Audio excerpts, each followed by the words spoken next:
ሰላም ንኩልኩም ይኹን ክቡራት ተኸታተልቲ መደብ ኣውራ ስቱድዮ ሰላም ነዚ ቻናል ኣጋይሽ ዝኾንኩም ኩልኩም ሳብስክራይብን ሸርን ብምግባር ምትሕብባርኩም ኣይፈለየኒ እናበልኩ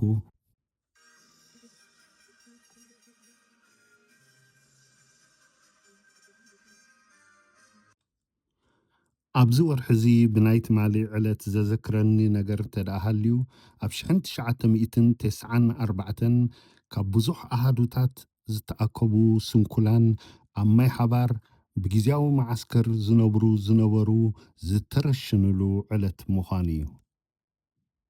ኣብ ማይ ሓባር ኣብ ክልተ ዝተፈላለየ ማዓስከር ዝቕመጡ ስንኩላን ነይሮም።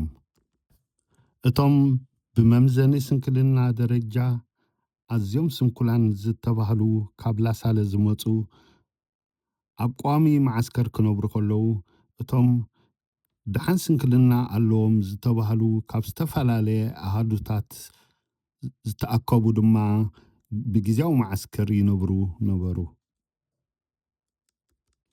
ብርግፅ እቲ ቦታ ንስንኩላን ብዝጥዕም መገዲ ከም ዝተሰርሐ ብመጽናዕቲ ኩሉ ዝረኣዮ ክምስክር ይኽእል እዩ። ገና ሻዕብያ ካብ በረኻ ንዓዲ ቅድሚ ምእታዋ ብእንዳ ካርሎ ዝፍለጥ መእለይ ስንኩላን ኣዝዩ ክንክንን ጽሬትን ከም ዝነበሮስ ኣሰሩ እውን ጸኒሑ እዩ። ካብዚ ዝተለዓለ ድማ እቲ ናይቲ ከባቢ ኣየር ኣዝዩ ጥዑም ኣየርን ምኡዝ ሽታን ይነፍሶ ነበረ። ሕፅር ብዝበለ ኣዘራርባ ንእሽተይ ምድረገነት እንተተባህለት ምግናን ኣይኩነኒ። ኣብ ዓራርብ ዝነበሩ ስንኩላን ንላሳለ ምስ ኣተዉ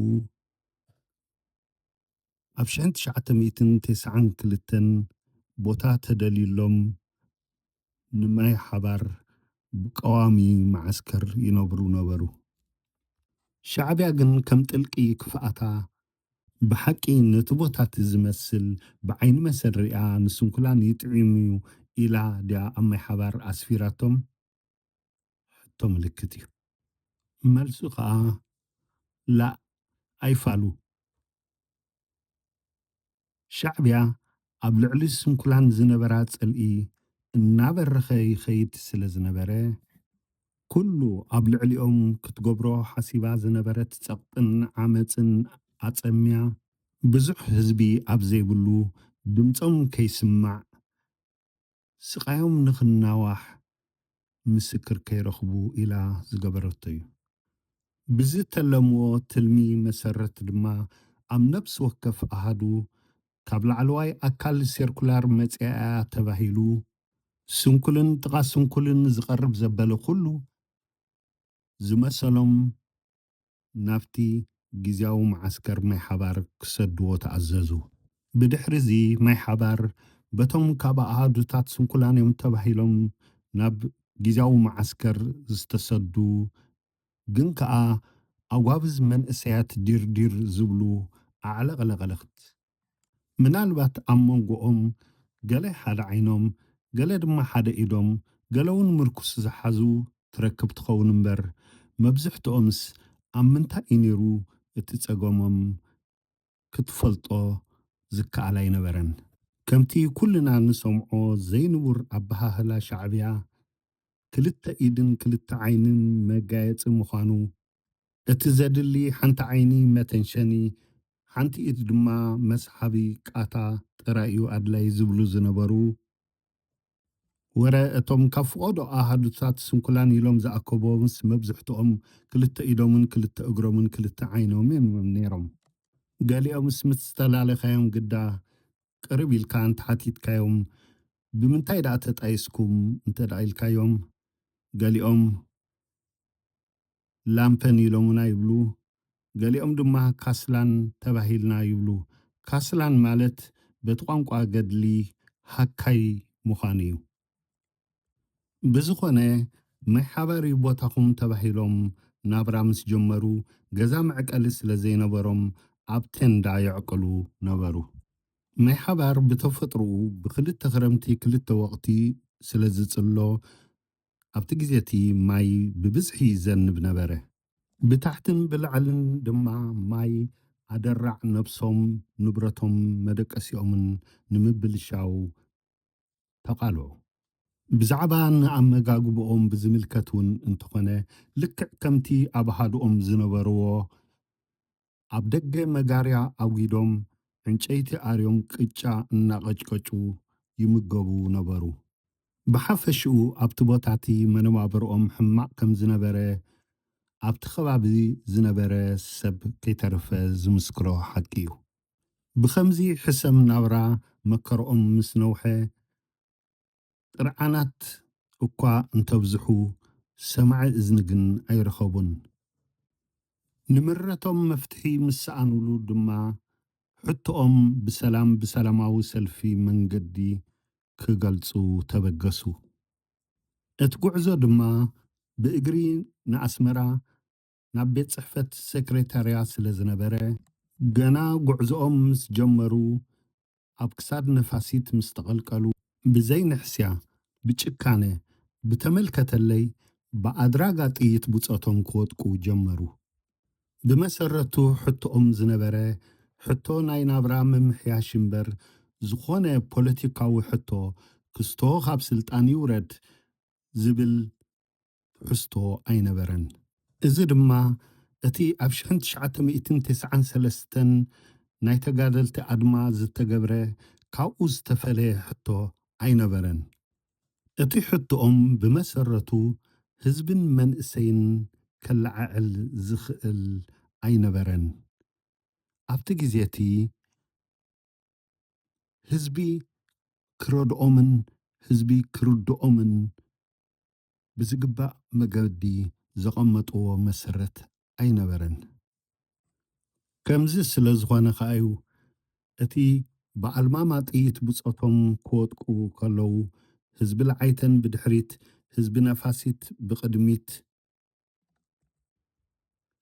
ኣብ ገገዝኡ ከሎ ስንኩላን ብጥይት ክምልዓሱ እናረኣየ ወይ ለሚኑ ደው ከብሎ ወይ ድማ ተቃዊሙ ደው ከብሎ ዝፈተነ ሓይሊ ኣይነበረን።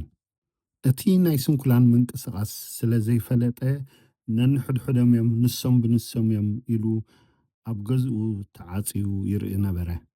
ብዘይካ ኣብቲ ግዜ እቲ ባፅዕ መቐለ ዝመላለሳ ዝነበራ ኮለኛ ትግራይ ሬሳታት ስንኩላን ኣብ ቢንቶን ኣብ ጽርግያን ተጸጢሑ በቲ ዝረኣይዎ ምስ ኣስካሕክሑ እንታይ ክትረኽቡ ኣሕዋትኩም ደይኮኑን እናበሉ ክነብዑ ከለዉ እሞ ብዙሕ ምፍርራሕ ይበጽሖም ነበረ።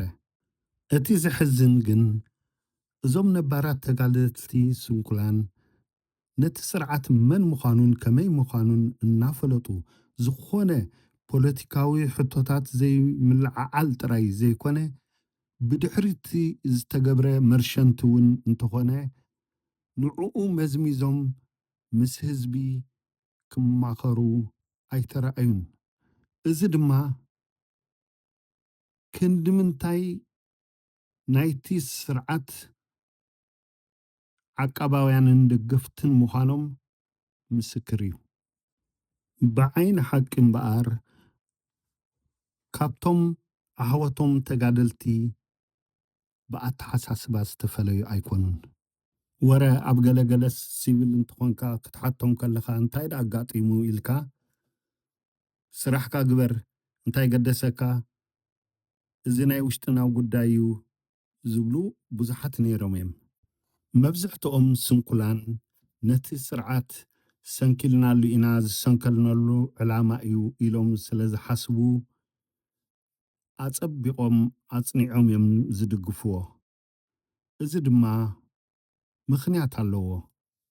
እቲ ምኽንያት ድማ ናጽነት ኣምጺእኹም ኢኹም በጃ ህዝቢ ሓሊፍኩም ኢኹም ብሰንኩኹም ራህዋ መጺኡ ብሰንኩኹም ፍትሒ ነጊሱ ብሰንኩኹም ኤርትራ ረኺብናያ ዝብሉ ናይ መታለልቲ ቃላት እቲ ስርዓት ስለ ዝመልኦም ነዚ ሒዞም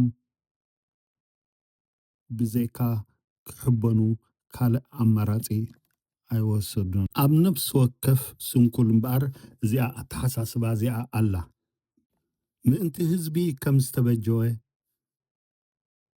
ናጽነት ከም ዘምፀ ራህዋ ከም ዘምፀ ኤርትራ ከም ዘምፀ ገይሮም እንድሕር ደኣ ኣእሚኖም እሞ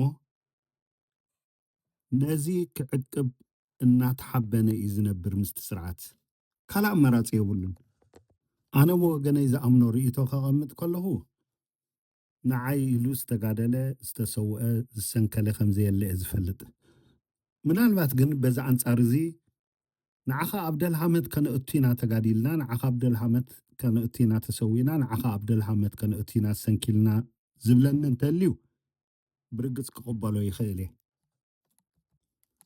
እዚ ክብል ከለኹ ግን ከም ሰብ ብሕልና እውን ኣብ ርእሲ ዝኾነ ተጋዳላይ ይኹን ኣብ ርእሲ ዝኾነ ስንኩል ይኹን እቲ ስርዓት ዘውርዶ ግፍዕን ዓመፅን ብትሪ እየ ዝቃወሞ ምክንያቱ በቲ ዝተባህሎ ኣሚኑ ኣካሉ እንድሕር ደኣ ሂቡ በቲ ዝተባህሎ ኣሚኑ ሂወቱ እንድሕር ደኣ ሂቡ ኣነ ምስኡ ዘካትዕ ዋላ ሓንቲ የብለይን ስለ ዝሰንከለ ግን ብስንክልንኡ ንስንክልንኡ ብዝምልከት መሰል ክረክብ ስለ ዝተሰውአ ድማ ነቶም ገዲፍዎም ዘሎ ሓድጉ መሰሎም ክረኽቡ ንኸምኡ እየ ዝጣበቕ ካብዚ ሓሊፉ ግን ኣነ ናጽነት ኣምፂልካ ኣነ ሰንኪለልካ ኣነ ተሰዊኤልካ ገለ ዝብል ኣብ ልዕለይ ክሕበነለይ ኣየፍቅድን ብሓፈሽኡ ነቲ ናጽነት ኣምፄዶ ሃገር ኣምፄዶ ኢሉ ዝሕበን ሰብ ህዝቢ ኤርትራ ዘለዎ ንዕኡ ምስክር እዩ ካልእ ምስክር ኣይድለዮን እዩ ስለዚ ነዚ ሓቂ እዚ ክንቅበል ክንክእል ኣለና ክሳብ መዓስ ያክል ሕጂ ብዝኾነ እዚ ኣብ 1994 ዘጋጠሞም መቕዘፍቲ ከምቲ ኣብ ሻዕብያ ካልእ ጸሊም ታሪክ ዘሎ እዚ እውን ናቱ በሰላ ናቱ ጸሊም ታሪክ ገዲፉ ሓሊፉ ኣሎ ብዝኾነ ኣብታ ትመጽእ ፍትሓዊት ኤርትራ ነዚ ጨካን ተግባር እዚ ገበርቱን ተሓባበርቱን ብስርዓት ኣብ ፍርዲ ክቐርቡ ቃልስና እዩ